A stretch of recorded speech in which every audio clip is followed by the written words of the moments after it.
So what is AC and DC? We will study about the what's the difference and which is better.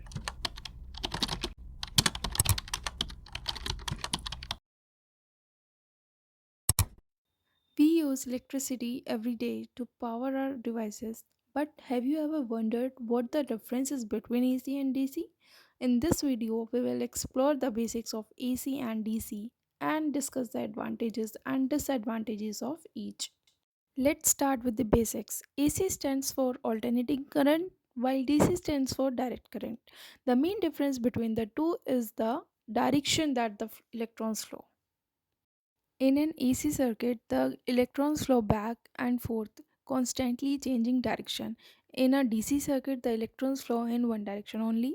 So, AC is the most common form of electricity used in power plants and transmitted through power lines. This is because it can be easily stepped up and stepped down in voltage, making it more efficient for long distance transmission. AC, on the other hand, is used in batteries and electronic devices such as computers and smartphones. This is because these devices require a steady, unchanging source of power.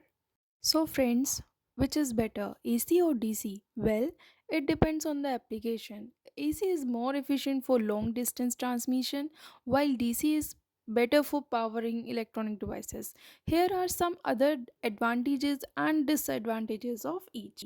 So, friends, in the end, both AC and DC have their advantages and disadvantages, and both are essential to our modern lives.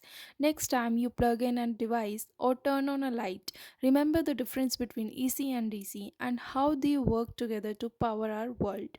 I hope this helps. Let me know if you have any questions or if there's anything else I can do for you. I would really appreciate it if you subscribe to my channel. So, thank you so much, friends. Bye bye. Take care.